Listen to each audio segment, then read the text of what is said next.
গলের পুরনো দুর্গ ইতিহাসের ছবি আঁকে, ডাচ আর পর্তুগিজের স্মৃতি আজও বাঁকে বাঁকে। সমুদ্রের গর্জনে মিশে যায় সেই কাহিনী যত, প্রাচীন পাথরের গায়ে জীবনের চিহ্ন আঁকা কত। ইউনেস্কো ওয়ার্ল্ড হেরিটেজ সাইট হিসেবে পরিচিত শ্রীলঙ্কার গল শহরটি তার পুরনো দুর্গের জন্য বিখ্যাত। শত বছরের পুরনো দুর্গের এক পাশে আশ্রে পড়ছে ভারত মহাসাগরের ঢেউ, আর অন্য পাশে পুরনো ডাচ স্থাপত্যের সারি সারি দালান। এখানকার প্রতিটি ইটে মিশে আছে পর্তুগিজ, ডাচ আর ব্রিটিশদের গল্প। আশা করি আপনাদের মন ভালো করে দেওয়ার মতো কিছু মুহূর্ত উপহার দিতে পারব। আমরা এখন অবস্থান করছি কলম্বোর ফোর্ট রেলওয়ে স্টেশনে। 1917 সালে নির্মিত এই স্টেশনটি যেন ইতিহাস ও আধুনিকতার এক জীবন্ত প্রতিচ্ছবি। এটি ম্যানচেস্টার ভিক্টোরিয়া স্টেশনের অনুরূপে নির্মিত হয়েছে।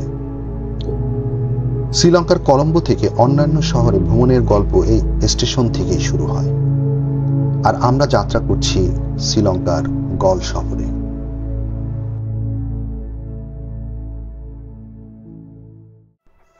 বন্ধুরা, আমরা শুরু করছি শ্রীলঙ্কা ভ্রমণের অন্যতম সেরা একটি অ্যাডভেঞ্চার, সাগরের পার ঘেঁষে কলম্বো থেকে ঐতিহাসিক গল পর্যন্ত ট্রেন যাত্রা।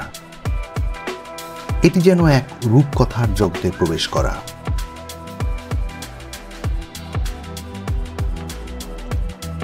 কলম্বো থেকে গল ট্রেন ভ্রমণ শ্রীলঙ্কার দক্ষিণ উপকূল বরাবর একটি মনোরম এবং উপভোগ্য যাত্রা। এর দূরত্ব প্রায় 120 কিলোমিটার এবং যাত্রার সময় 2 থেকে 3 ঘন্টা।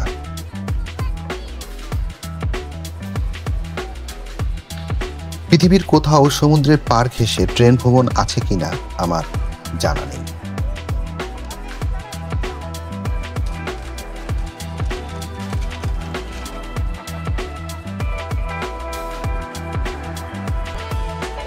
এখানে বলা বাহুল্য, কলম্বো ভ্রমণে এসে অনেকে এই ট্রেন যাত্রা করার জন্য একটি দিন পার করে এবং ট্রেন ভ্রমণের মাধ্যমে কলম্বো থেকে আশেপাশের স্টেশন এবং বিচে যায়। কিন্তু আপনারা যদি কলম্বো থেকে গল ট্রেন ভ্রমণের মাধ্যমে যাত্রা শুরু করেন, তাহলে একটা দিন সমুদ্রের পার ঘেঁষে ট্রেন ভ্রমণের জন্য আপনাদের ব্যয় করতে হবে না। তাই আমার রিকমেন্ডেশন থাকবে কলম্বো থেকে গল পর্যন্ত ট্রেন যাত্রা করার জন্য। আরও একটি বিষয় উল্লেখ করা প্রয়োজন, কলম্বো ফোর্ট স্টেশনে শ্রীলঙ্কা গভর্নমেন্ট রেজিস্ট্রিকৃত অনেক ট্যুর এজেন্ট রয়েছে। তাদের মাধ্যমে পুরো শ্রীলঙ্কা ভ্রমণের ট্রান্সপোর্টেশনের জন্য ট্যাক্সি ভাড়া করতে পারেন। ট্যাক্সি আপনাকে পুরো শ্রীলঙ্কা ভ্রমণ করিয়ে এয়ারপোর্ট অবধি পৌঁছে দেবে। শ্রীলঙ্কার অন্যান্য অঞ্চল ভ্রমণের জন্য আমরা কলম্বো ফোর্ট স্টেশন থেকেই ট্যাক্সি ভাড়া করেছিলাম। ট্রেন যাত্রার এক পাশে ভারত মহাসাগরের বিশাল ঢেউ, অন্য পাশে সারি সারি নারকেল গাছ। এমন মনোমুগ্ধকর দৃশ্য আর কোথাও পাবেন বলে মনে হয় না। যাত্রার সৌন্দর্য আমাদের সাথে আপনারাও উপভোগ করুন।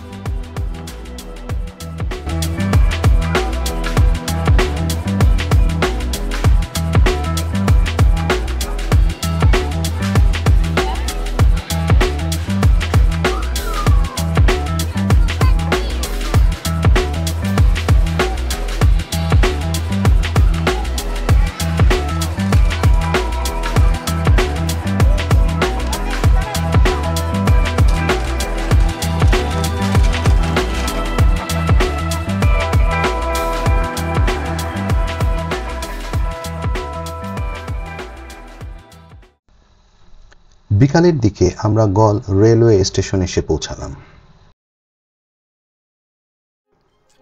হোটেলে চেক ইন করে বিকালের শেষ প্রান্তে আমরা ভিজিট শুরু করলাম শ্রীলঙ্কার ঐতিহাসিক গল ওল্ড টাউনে। হোটেল নিয়েছি পুরনো গল শহরের মধ্যখানে, যাতে হোটেল থেকে গল শহরের পর্যটনের মূল সৌন্দর্য উপভোগ করতে পারি।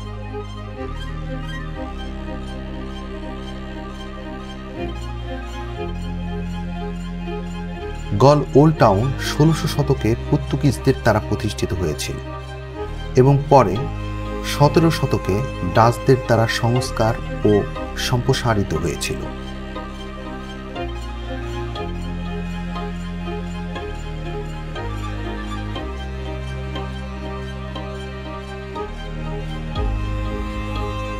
ইউনেস্কো ওয়ার্ল্ড হেরিটেজ সাইট হিসেবে স্বীকৃত এই পুরনো শহরটি তার অলিগলি, ঔপনিবেশিক স্থাপত্য, প্রাচীন সৌন্দর্য এবং প্রাণবন্ত সংস্কৃতির জন্য বিখ্যাত।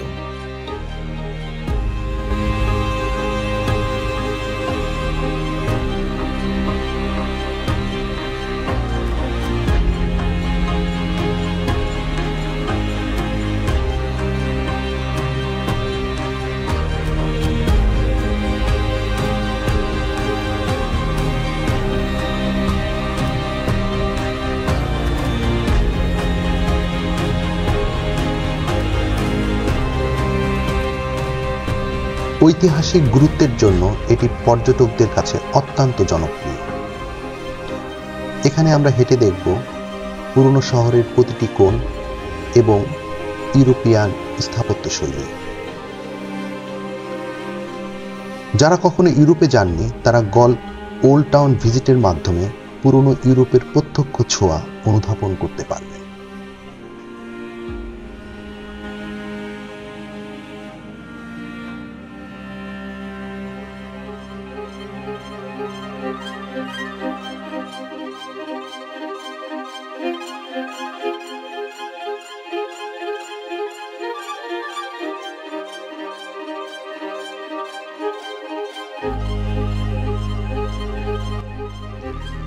আমরা চলে আসলাম গল ওল্ড টাউনের এক অনন্য স্থাপনা ডাচ রিফর্ম চার্চের সামনে। এই চার্চটি 1755 সালে ডাচদের দ্বারা নির্মিত হয়েছিল এবং এটি এখনও শ্রীলঙ্কায় ব্যবহৃত প্রাচীনতম চার্চগুলোর মধ্যে অন্যতম।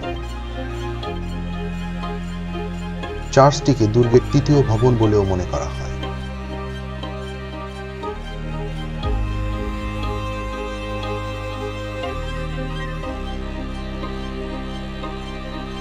চার্চটি শ্রীলঙ্কার ডাচ ঔপনিবেশিক শাসন আমলের এক জীবন্ত দলিল।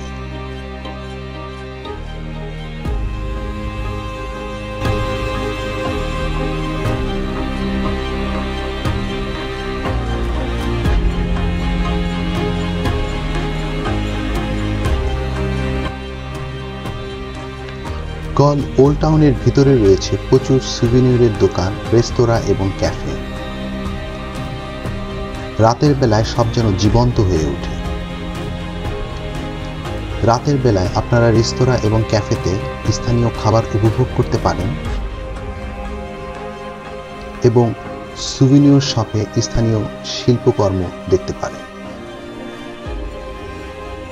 এভাবেই আপনারা আপনাদের রাতের সময়টা পার করতে পারেন।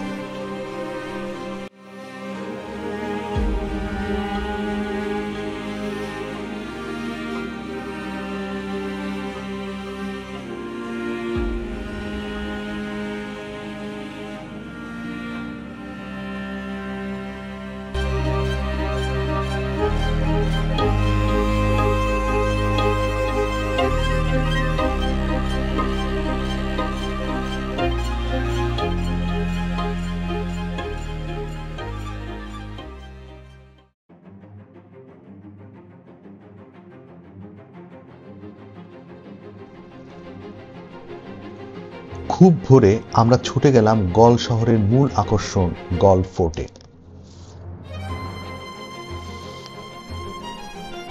ইউনেস্কো ওয়ার্ল্ড হেরিটেজ সাইট হিসেবে স্বীকৃত এই দুর্গটি শ্রীলঙ্কার পর্তুগিজ, ডাচ এবং ব্রিটিশ ঔপনিবেশিক শাসনের এক জীবন্ত সাক্ষী।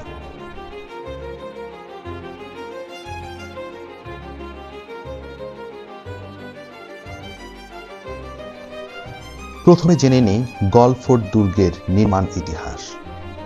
দুর্গটি প্রাথমিকভাবে 1588 সালে পর্তুগিজদের দ্বারা নির্মিত হয়েছিল।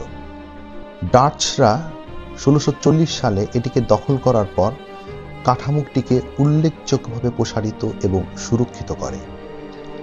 আমরা যে দুর্গটি দেখতে পাচ্ছি তা মূলত ডাচদেরই কাজ। ব্রিটিশরা 1796 সালে দুর্গের নিয়ন্ত্রণ নিয়েছিল এবং কিছু পরিবর্তন করেছিল, কিন্তু অপরিহার্য কাঠামো অপরিবর্তিত ছিল। এটি একটি ঐতিহাসিক, প্রত্নতাত্ত্বিক এবং স্থাপত্য ঐতিহ্যের স্মৃতিস্তম্ভ, যা প্রায় 450 বছরের বেশি সময় পার করেছে। এটি 1600 থেকে 1900 শতকের ইউরোপীয় স্থাপত্য এবং দক্ষিণ এশীয় ঐতিহ্যের মিথস্ক্রিয়াকে চিত্রিত করে।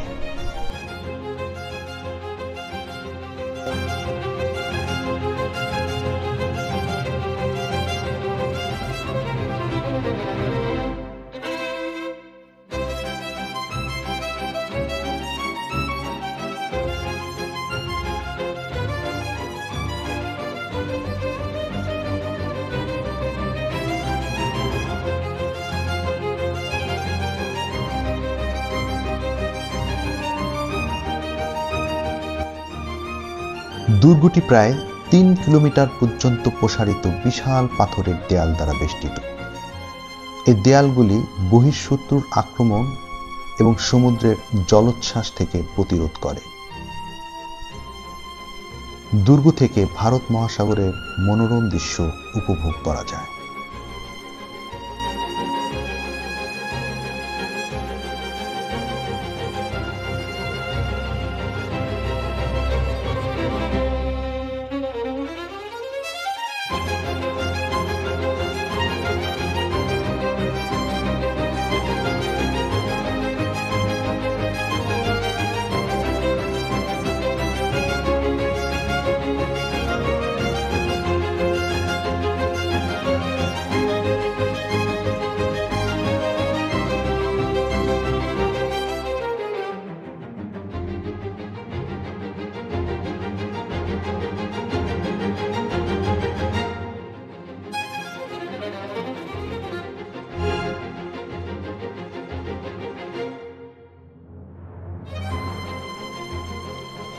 সৈন্যদের পাহারা দেবার জন্য দুর্গের মাঝখানে অনেক ছোট ছোট ঘর রয়েছে।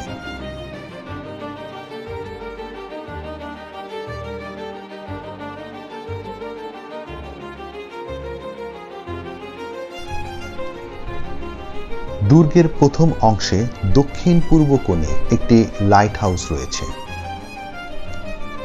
এটি শ্রীলঙ্কার প্রাচীনতম লাইট হাউসগুলির মধ্যে অন্যতম এবং ভারত মহাসাগরের তীরে দাঁড়িয়ে থাকা ইতিহাসের এক উজ্জ্বল প্রতীক।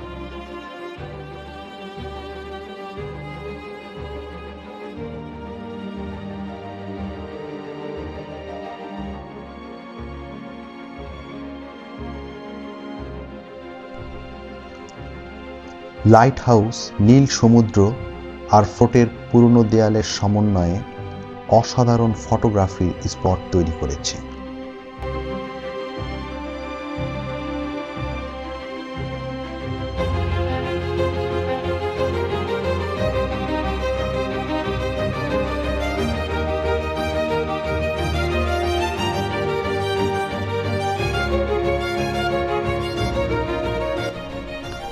আমরা আছি গল দুর্গের মাঝখানে অবস্থিত ক্লক টাওয়ারের সামনে। গল ক্লক টাওয়ার শ্রীলঙ্কার ঐতিহাসিক গল ফোর্টের আরেকটি আইকনিক ল্যান্ডমার্ক। এটি ব্রিটিশ আমলে 1880 সালে নির্মিত হয়েছিল। এটি পুরনো দিনের স্থাপত্য, ইতিহাস এবং আধুনিকতার এক অসাধারণ মেলবন্ধন।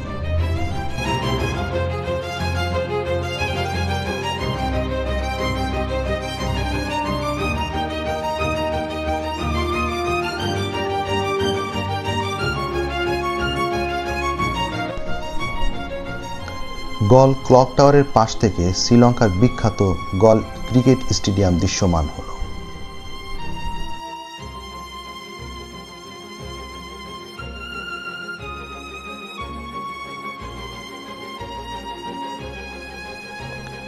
শ্রীলঙ্কার ঔপনিবেশিক শাসন আমলের কিছু মূর্তিমান নমুনা দুর্গটিতে স্থাপন করা হয়েছে।